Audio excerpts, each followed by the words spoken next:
Execution has been the biggest thing that we've talked about all offseason long. Precision and execution. There's no room for error. Like, everybody has to be locked in on their job all 4 quarters. What's your favorite move to sink for a sack? My stab with forklift, that's my baby right there. I got chipped against Baltimore, and the O-line is like, yeah, screaming over. I'm like, you didn't even do anything. Chip. He's one of the best to do it. Like, there's nobody that rushes like him. There's nobody that gets off like him. There's nobody that uses moves like him that has more moves than Danielle Hunter. In your D-line room, what's the policy on turning in sacks? They gonna turn them in. Turn them in. They gonna turn them in.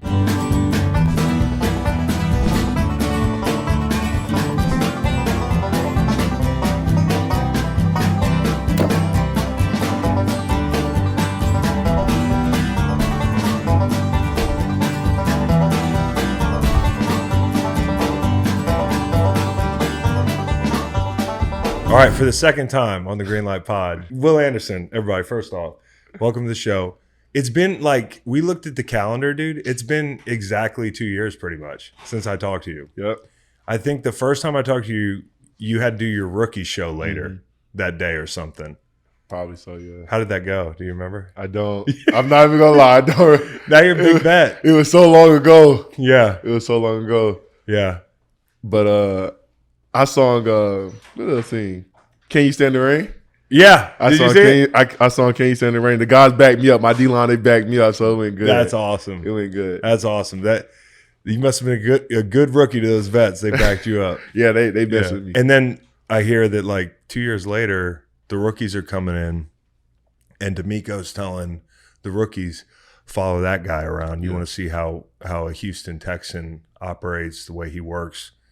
How does that make you feel to be that guy, standard bearer already? Yeah, man, it's an honor, man. I pride myself in any organization that I'm in, to pride myself in being the best person, being the best teammate, best leader possible in the building, man. And for him to say that, it means a lot to me, just because, man, I was young at the time, still trying to navigate my way around. I got all these vets in here that's been in here for 6+ years, 10+ years, got these rookies in here coming to look at me, man. And, you know, I just appreciate them for trusting me and believing in me. And I feel like it would be selfish of me, you know, not to help someone out when I know how a coach is supposed to be, when I know how an organization is supposed to be, and I know how it's supposed to be ran. This time of year, man, like you're kind of in the dog days of camp, right? Where, I mean, you've been through Alabama camp, so it's almost like probably the NFL. Yeah. Are you less tired in NFL camp than you were at Bama in camp? Most definitely. Most definitely. Alabama, they had us up there from 5 a.m. to 10 p.m. Yeah. Every day. And you're catching Will fresh off the news that you got a PM meeting canceled. Yeah, we better go hang out, man. Hang out with the guys. Do you know, like, that's the beautiful thing about camp is, like, when you finally get a minute, dudes are so happy to just be, like, sitting around, eating an Uncrustable. Bro, I don't know about Uncrustable. I'm going to go eat a burger. I'm going to get a cheeseburger. You want a burger? Yeah. I've been on this strict diet. I've been trying to do good, man. Trying to watch what I eat. Yeah. So, man, I'm finna go enjoy it tonight. But what, you know, like your mindset at this point in camp, you know, being the standard bearer, when you come out on the practice field, you're aware that your energy, like dudes feed off of your energy, and you probably take the practice field with that mindset. Have to every day. I was talking to Solomon Bird, and we were just talking about consistency, and I was like, man, for me, man, you got to show up every single day. Like, you have to be the same guy every single day, man. If you don't feel like it, you tired, my body hurt, nobody care. You got to show up and be consistent every day. You getting graded every day. It don't matter if you're 1 or 2 or 3, they're evaluating you every day. And that's my challenge. And my challenge is always, man, it's more to give. The person behind me trying to take my spot, or this person don't respect me. And we got a coach named Ben, and I'll be telling him he coming, and he's like, what's wrong with you today? So it's the same thing, man. Yeah. Nobody respect me. But it's just a little thing in my head where I'm just like, man, that's what keeps me going. It keeps me on edge. You got to have that, though. Got to. It's almost like people say, don't be afraid of anything. But you got to have a little fear. I was just talking to Jared Allen, you and Jared Allen, and he was talking about, hey, one of the number one things that motivated me was fear of failure, fear of not being respected, fear of somebody taking my job. Yeah. Even if it's unrealistic, facts. You got to almost trick yourself. I worked out with Myles Garrett and Micah Parsons this offseason. And, you know, I'm really big on my faith. And I was like, God just has this beautiful plan, man. And I got to work out with them. And I got to see the way they worked and to hear they talk in their mindsets and stuff like that, man. And Micah calls himself a lion, and, you know, Myles is whoever he is. He's like, you know what I'm saying? Like, but they both were just so like, I'm the best. Like, I don't care who's in front of me, behind me. Like, I'm the best. And I was feeding off that because I'm like, okay, like, this is what I'm working out with. Like, these two legends right here. And then they breathe confidence into me. Guys, like, bro, you a dog. And they was like, what you mean people don't respect you, bro? People respect you in this league. And I was like, that's what y'all think. You know what I'm saying? And then every day it was just a constant grind competing with them. And it really just changed my mindset even more because I'm like, everybody's working. When you think you the only one, everybody's working. And it really shifted my mindset, this whole thing. Like, you got to go every day. It ain't no day to be late. It ain't no day to be off. Like, you got to go every single day. That's right. And what do you do when you're away to actually, like, relax a little bit? Because it's hard. The hardest thing about football is, to me, is, like, it's what you said. Yeah. It's being great every day and not running out of energy or steam. Like, are you able to unplug when you're off? Yeah, most definitely. I like to fish. I go sit by the lake, take my fishing rods with me, man. Put a little jig on there, try to catch a largemouth bass before I chill. And if I don't catch something, I throw my pole in the water and walk home. Jeffrey Simmons at Titans practice yesterday. He's a big fisherman. Yeah. Who do you think take the crown there? I'm better than him. I seen him on the little, like, the Bassmaster Classic thing they had. I seen him on there. I was like, he don't know what he doing up there, man. That's funny. Well, so your play didn't look like it, but, you know, people talk about a rookie wall, and we're talking about, like, energy, keeping that energy up late in the season. Yeah. Did you notice a point where people fade in a season? And for you, was that something that, like, you were aware of, like, when they say, hey, at this point, rookies are going to break down? Yeah, I think for me, being in the Texans was a really great, you know, spot to be in. We were winning. The culture was changing. But also, me, it was just a challenge of every week. Like, how can I get better at that one thing that, you know, DeMeco, all the time, he was talking to me and CJ, and me and CJ was like, what's something we got to get better at, coach? And he's just like, one thing. And for me, I was like, I can't hit a rookie wall because every week was a new challenge and a new one thing to get better at. And I was talking to Rankins. I was like, bro, that's what I love about football so much is, like, you get to see your craft come to fruition. Like, you get to see all the hard work you've been putting in of working this move and doing this. Like, you get to see it on Sunday come to life. And that's what kept me motivated. Like, that's what kept me going. And I end up start getting sacks and I end up start getting more pressures and winning faster. So for me, like, I really didn't hit a rookie wall because I was just enjoying the challenge of getting better every week. Yeah, leveling up. Yeah. I always felt, the way you're putting it, I always felt like, hey, you learn things, like, in a flash. Like, you stay at it, and then eventually, like, something comes to you, like an epiphany. Yeah. You know, as a rusher, where you're like, oh, shoot, I can do this this way. Yeah. What were those light bulbs that went off for you over the last couple of years to where you just kept leveling up? Yeah, Danielle, a blessing, man, to have. One thing he told me, he was like, bro, like, he was like, you work hard, you do all this stuff, bro, and you're going to look up one day. He said, your body's going to naturally just take over. Like, you're going to have repped it so much that when you get out here, bro, you're not even going to know what you did. Your body's just going to naturally do it. And I think that's where I'm starting to get to at the point of my career. It was like, my body's just starting to take over. I'm playing faster. I'm seeing things faster. Like, I used to go into the game like, or I used to go get ready to line up and be like, I'm finna do this move. I'm finna stab club. Now I'm just like, well, whatever the tackle give me, I'm gonna play off of it. And my body's just taking over now. Like, I think what was happening was I was having a set move in my head. And when that set move didn't work, I would get frustrated because I'm like, the move is not working. The move is not working. So now I'm just free. I'm just playing like, oh, the tackle want to angle set me, I'm popping inside. He want to vertical set me, I'm going to stab. I'm going longer. I'm like, now I'm starting to see the different sets of what tackles are giving me. Yeah, it's having a menu that you can look at in your head in a flash. Most definitely. So you got to have the menu and know what to do with it. And then I feel like watching your game, the thing I love about it is you can win. A lot comes off of the power, but you can also do the edge stuff and the counters. Like, what's your favorite move to sink for a sack? Like the perfect Will Anderson big play looks like what in your head? Honestly, it's just simple, man. My stab forklift, that's my baby right there. Like, my stab forklift. And I think the beautiful thing about it now is, like, going into it, I put so much power on tape.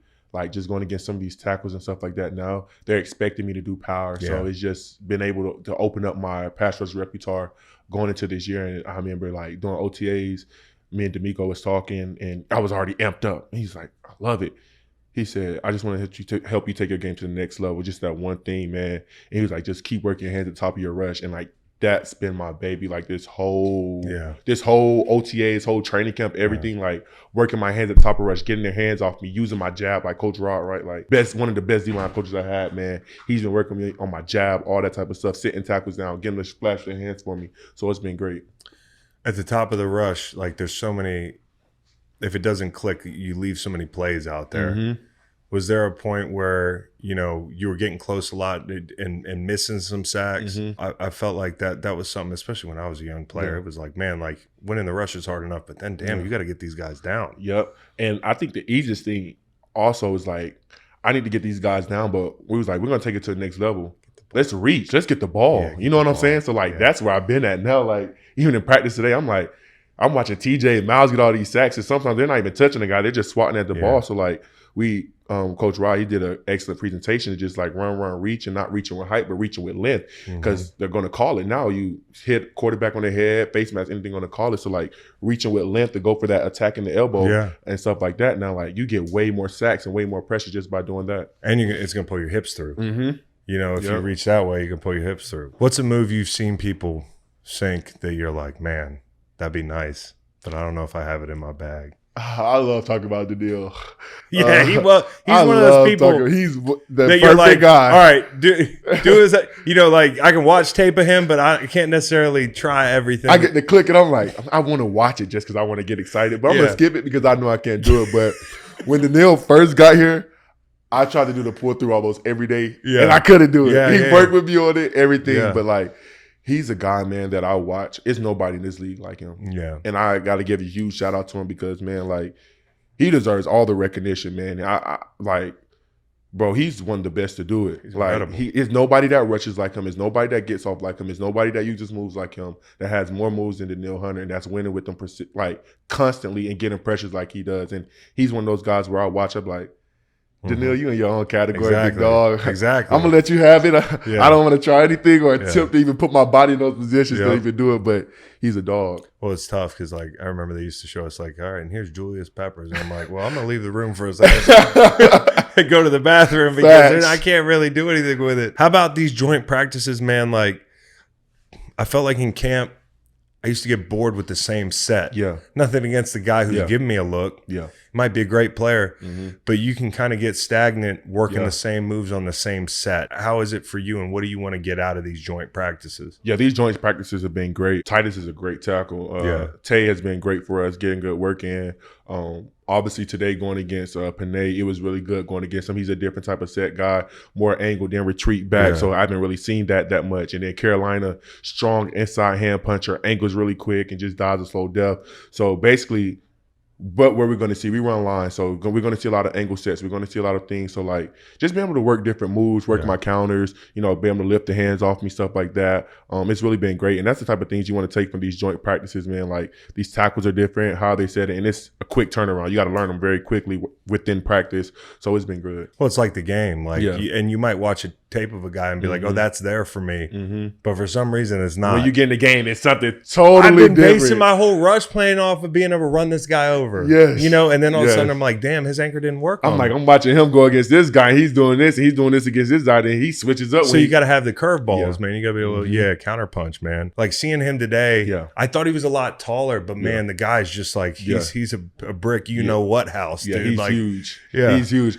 I wasn't nervous. I'm not. One of my coaches was like, Will was nervous. He wasn't speaking. I think it was a sense of gas you up. Yeah, it was a sense of more just focused and locked in to a place that I went to today, man. But he's a great player. Yeah, I respect him. I have a ton of respect for him, man. He's a mauler, finishes blocks really well, man. Protects the quarterback, man. And it was a really good challenge for us, man. And I feel like we got both of us got better going against each other. It was fun to watch out there. That was truly good on good. Both sides of the ball. I mean, watching your team and the Lions, a good match. And hearing Dan Campbell talk about DeMeco and just the respect that they have programmatically for each other. Who do you think are the best tackles that you've faced? I mean, obviously Penei is one of the premier tackles in the game, but like on Sundays, has there been anybody that either was even better than you thought, or who are the guys that to you are the best? Yeah, Zach Tom was really good from the Packers. Yeah, he's really good. He has really good feet. The dude from the Vikings. Oh, Darrisaw. Have you seen his Have you seen his stance? Yeah. So I'm looking at his stance. I'm like, it's no way that he can kick out like this. Yeah. He is touching the ground. And his anchor, I feel like he has one of the best anchors in the game. Really? One of the best anchors in the game. He's not as like the tall tackles. He's kind of on the shorter side, but he's more stout and really firm and really can get low with you on like center of gravity and really just like stonewall you a little bit, man. But he was really good. And Dion, he is different. He's unorthodox. He's very, and that's kind of like a Danielle. He's like the Danielle of tackles. Yeah. He gets in this really wide stance. He makes the B gap really open. Yeah. And it's like he's baiting you to go in the B gap to wash you down. And he's going to kick out, like angle at you to make you take it. And he's just going to wash you down. And he also does this thing with his hands where, like, if you try to long go him, if you try to bull him, he knocks his hands down and fall on top of you. So, like, he was a really good challenge last year for us, man. But, like, those are some of the tackles that I enjoy going against. Yeah, the snatch down thing with the long arm. I always tell young guys, like, just keep your head up. Yeah, that's it. Anytime you get like this, where the head's going, the body's going. Mm-hmm. Yeah. And you do a great job with that long arm, man. Latham yesterday, I saw What was he talking about? What was he talking about? Nothing bad. Oh, okay. But I did see him yesterday. And they moved him to right tackle. Yeah. He's pretty happy because they brought in Dan Moore. Yeah, from the Steelers. Yeah, and they were training together. Yeah. And so, like, he's a great guy, by the way. Mm-hmm. Yeah, great guy. And he was talking about you. He said, I what I've noticed about Will is, for the record, he's like, he was great when he got to the league, but his hand use has gotten even better. Yeah. So everything you just said, is confirmed there. How's the rookie Ursary? He's strong. He's making some headlines. Yeah, he's strong, man. And before we even get to the football part of what he does on the field, I love his mindset and what he's about and who he wants to be. He wants to be the greatest at his position. He loves to learn. He loves to soak up knowledge. And I think it means everything to him because he pulls me and Danielle after practice to come talk to him. And I was like, if you want to be great, those are the things you're doing, especially somebody like Danielle, like that's been in the league, gets double-digit sacks, like, going against him every day. But, man, you talk about being a mauler on the field. CJ told me, like, I didn't even know this, but he was like, yeah, Tate texted me. He's like, I'm going to protect you. I'm going to kill for you, everything. Yeah. Like, and that's what you have to have as an O-lineman. Like, you have to have that type of mentality as an O-lineman, man. And he has all the tools to be one of the greats in this league. Yeah, the first quote I heard from him was like, I would die out there on the field for CJ. Yeah. I'm like, bro, the O-line's going to be good this year. Yeah. I'm like, his mentality. I heard Titus talking about, like, we're just grittier this year. We're a little bit tougher this year. It's like sometimes just it can be something like momentum or it can be mental. Yeah. It could be just like and last year I looked at the group and I said, hey, they're better than this. I think they know that. Yeah. And it feels like this year there's a lot more confidence. Yeah. Is that palpable to you, like in camp, that, hey, they're turning over a new leaf and they look pretty good together? Yeah, most definitely, man. You see them coming off the ball harder, executing even more, and the precision is just there, man. But they are way more grittier, man. Like Titus, he's done a really good job of stepping up, man, and getting those guys rolling in the pieces that they're added, man. Like some of these double teams, these crunches. Yeah, you're feeling them. You're feeling them, man. And I'm like, and me and Titus had a little back and forth one day in practice, and I don't really usually talk in practice for but I'm like, hell yeah, let's go. Come on then. Like, you know what I'm saying? But like, that's what makes you great. Like that competitive edge that like keeps pushing you to be better, that keeps like, we can talk today. Okay, come on, let's go. Like, those are the type of days that you need, especially in camp, man. And like, I'm super proud of that group and to see where they're coming. I think Coach Cole is doing a really good job of like giving them that energy, man. Like you hear him in Indy yelling and screaming. Like, that's why I'm doing push-ups after practice one day. I'm like, oh, all right. Yeah, man, it's cool to see. That's awesome, man. Have you learned like a lot more about chip help as you've become more well-known? Yes. Like everybody knew who you were coming to the league, but like you've really come into your own to where like I feel like now they pay attention to you. Yeah. I would say I got chipped against Baltimore, and I promise you it almost took me out the game. Pretty bad, huh? I got up, and for a split second, I was dizzy then. The O-line was like, yeah, screaming over. I'm like, you didn't even do anything. Chip.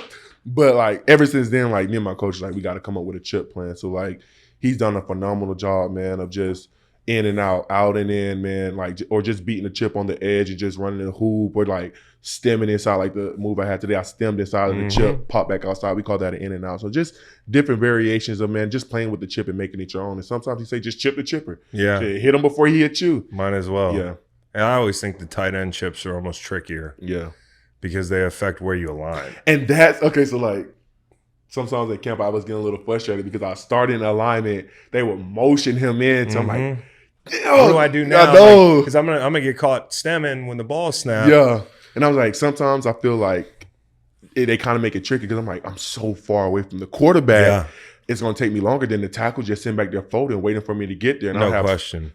So. But that can also make him uncomfortable just sitting there. Because he doesn't know which way I'm gonna go now. Yeah, and so it works out perfect. But it also sucks sometimes to be like, sometimes you tell your 3 technique, go. Yeah. But I hate doing that flat loop. Yeah. And just the center's waiting for you to I don't even want to think about chips. I haven't been chipped in years. That's the greatest thing about retirement. You don't get chipped anymore. I thought last year, man, I know it wasn't what people wanted to see from a results standpoint. Yeah. But you guys were so ahead of schedule year one. Yeah. Right? I felt like all told, there were probably some really good lessons learned. Yeah. And I'm watching y'all in Kansas City, and considering everything that went down, you guys almost beat the Chiefs at Arrowhead. Yeah. Like, there's got to be something that you come out of that season and say, hey, we learned something this year. What was it for y'all as a team, you think? Execution. Yeah. Execution has been the biggest thing that we've talked about all offseason long. Precision and execution. And CJ said something like, you have fun when you execute. And I wholeheartedly believe that, man. But, like, in these games, like, those teams that's winning the championships or winning the Super Bowl, they're executing at the highest level. Like, everybody is locked in, everybody is detailed. Like, it's no room for error. And that's, like, the biggest thing that we took away from that. Like, it's no room for error. Like, everybody has to be locked in on their job all 4 quarters. Yeah, because a lot of times it's not even the biggest play of the game. It's all the little things. The small things. That you don't realize in the second quarter that, like, one misalignment on this or that is going to kill a drive or whatever. I was like, do you remember the drive out of the half in Kansas City when y'all had the ball for like 10 minutes and went down and scored? Yeah. I'm like, that's a pretty good look. Yeah. I mean, like, that looks like what you guys could be all the time. Most I definitely. mean, like, the run game and the whole thing. So how do the rookie wideouts look? Higgins and Noel. Unbelievable. Those are like 2 little peas in the pot right there. Really? You see one, you see the other one. You see this one, he over there, he with them. That's so, good. Like, but, man, they're hard workers. Yeah. They love ball. They're always out on the field early, always taking care of their bodies. They have great routines. I like to observe and watch everybody, man, and they do a really good job of, being pros. You know what I'm saying? Yeah. Like, they kind of have that foundation of, like, who they want to be in this league and how great they want to be. But, man, you see both of them making explosive plays every day in practice, man, and it just keeps showing up day after day after day. Well, they're learning from the example in the building. You and other guys, man. That's the beautiful thing about having a culture. Yeah.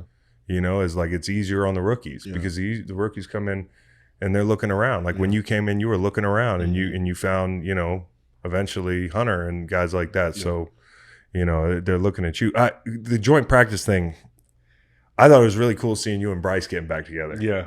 He looked happy, didn't he? That's my dog. I tell people, I mean, like, when you go through that fire down there in Alabama, man, it makes you guys close. Like, that last year, we had to endure a lot of stuff, man. Like, we went through a lot. You know what I'm saying? Like, we quote unquote wasn't the standard. Right. We had the alumni coming at us. We had all types of stuff. That's a crazy deal down there. Yeah. And being both of the leaders on offense and defense, man, we had a lot on our shoulders. Yeah. I think that's the time when NIL picked up.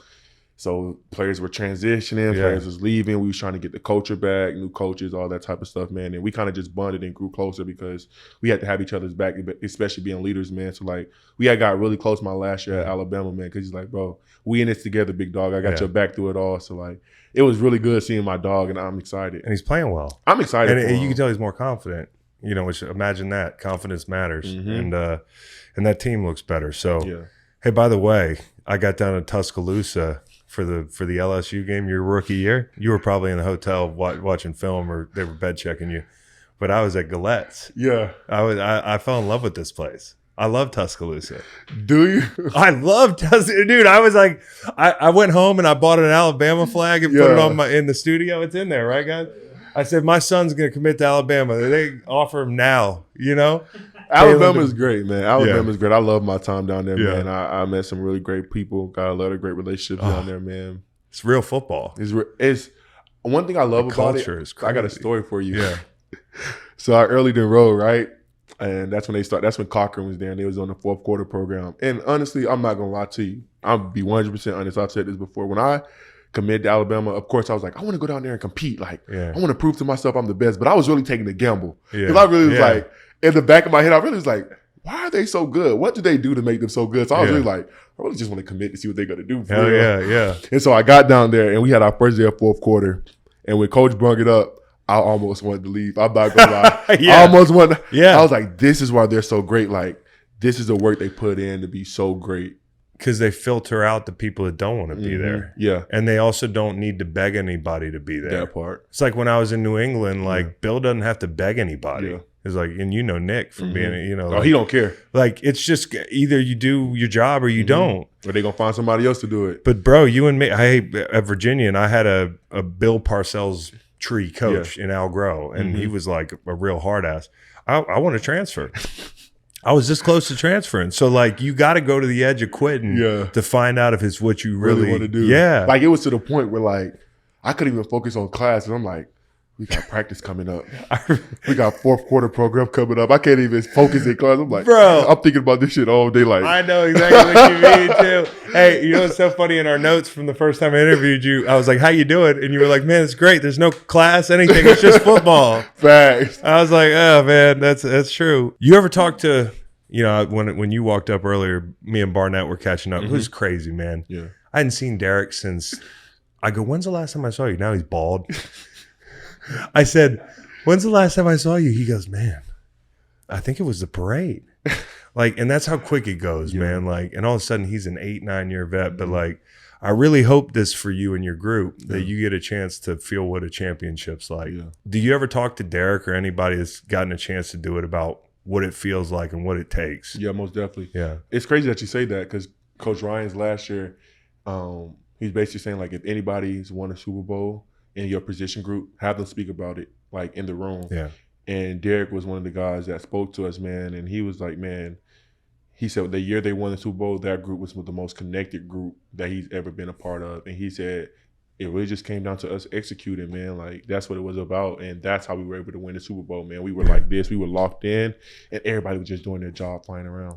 Dude, you guys have what it takes. Yeah. I mean, but what you said is, it's the connection. Yeah. You got to love your teammates. Yeah. You got to do everything together. Yeah. It's like, hey, when they lock the doors to this thing, they don't unlock the doors and you don't step out until February. Yeah. If you're lucky. Facts. You might as well be together on this thing, right? So I'm looking forward to seeing y'all play this year, man. And one guy that I saw, Tank Dell, had the SpongeBob tweet the other day with old buddy looking out the window. And did you see that tweet? It was like a lighter window into probably how he's feeling, but how hard has it been? I mean, it was obviously very hard to see it happen, but like, y'all love this dude. Yeah. And for him not to be able to be out there, is it hard, like seeing him in the building, or is he keeping his spirits up to where he kind of keeps you guys going a little bit? Yeah, most definitely. Like, me, him, and CJ obviously all came together. It was like, oh, we're going to do this, we're going to do that, we're going to do this. And like, we've been there for him, man. And he's been in great spirits. He's smiling, walking around. And, of course, doing that, you have some days where you just like, but man, he's been checking on us. He's been coming to meetings, still being a part of everything, going to this, that, and third with everybody. So it's really been good, man. And he's just progressing very great. So all we can do is just keep having his back, man. Keep lifting him up. Keep being there for him, man. He's in good spirits, man. He's keep being around the team. And whenever he comes back, man, I know it's going to be great. I know that God has this perfect plan for him, that when he gets back, he's going to be better than before. So I'm excited for him, man. I hope he picks right back up where he left off. I got a couple fun ones to finish. In your D-line room, what's the policy on turning in sacks? They gonna turn them in. Turn them in? They gonna turn them in. But they're gonna warn you? Are they gonna warn you? They don't warn you. Yo, that's crazy. They turn them in. So if like DeMeco gets a sack, or you get a sack, and DeMeco's like, oh, it's mine. They turning it in. He's turning it in without you even knowing. We had a policy. You had to come like tell the dude man to man, hey, I'm turning this sack in. No, it's no policy. If you feel strongly about it, I need that sack. That's crazy. Well, we do. I need that sack. Dude, one time I paid a linebacker not to turn a sack. For real? I was like, bro, like, this is how I feed my family. I told James Leonidas, I was like, name your price. It was over like a half a sack, too. Incentives. I need that. I need that, dude. Count up, man. Hell yeah, dude. Yeah, hell yeah, they do. The other one is talk to Nico Collins on the show. Yeah. By the way, awesome, dude. And he was, first off, hyping y'all's defense up like crazy, but he said, like, hey, you got to stay out of that kill zone. What is the kill zone? What area of the field is that for y'all? The kill zone is, like, outside the pocket, like when the quarterback just dumps it, like, on either side, left or right. Yeah. Like, right, I want to say, like, probably, like, right in front of the O-line, and like right by the O-line. Check down area. Check down area. That's the kill zone. Or in the middle of the field. The middle of the field, it gets real dangerous. So, like, it's like a little triangle. It's like this. It's like the Bermuda It's Triangle. like a little triangle. You don't want to be there. Here. You don't want to be there. Well, I know the guy that hits so hard is Aziz. I mean, he's so fun to watch, dude. He's like a missile. Aziz, he's like a missile, bro. I love that dude. That's the way you got to play defense, man. I love watching y'all play defense, man. I just want to wish you luck, man, and it's great to see you. Thanks for coming on the show. Appreciate you. Keep doing what you're doing, bro. Thank you. You're playing the game the right way. Appreciate it. Thank you for having me. Yeah.